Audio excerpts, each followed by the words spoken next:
அனைவருக்கும் எங்கள் இனிய காலை வணக்கம். வணக்கம் மாறன் சபைக்கு, எப்படி இருக்கிறீர்கள்? நலமாக இருக்கிறோம். இன்று தமிழ் வகுப்பில் ஆசிரியர் சொன்னதை கேட்டீர்களா? கல்வி என்பது நம் ஒவ்வொருவருக்கும் வாழ்க்கையின் தூணாக இருக்க வேண்டும் என்று. ஆம், என்னவது உண்மை வார்த்தை. கல்வி இல்லாமல் மனிதர்கள் மூட நிழலாகவே இருக்கிறார்கள் என்று சொன்னார்கள். கல்வி நமக்கு அறிவையும் நல்ல பண்பையும் கொடுக்கின்றது. அதுதான் அதோடு நம்மை ஒரு நல்ல குடிமகனாக உருவாக்குகிறது. கல்வி இருந்தால்தான் நம்மால் சமுதாயத்திற்கு ஏதாவது பயனாக இருக்க முடியும். சரியாய் சொன்னாய். கல்வி இல்லாத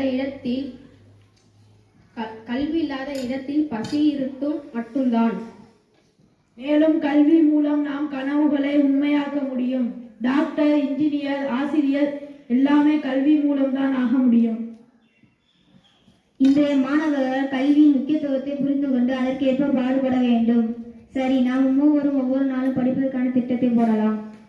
எனவே தினமும் நேரத்தை வீணாக்காமல் பயனுள்ளதாக கழிக்க வேண்டும். அருமை. கல்வி நம்மை உயர்த்தட்டும். நன்றி.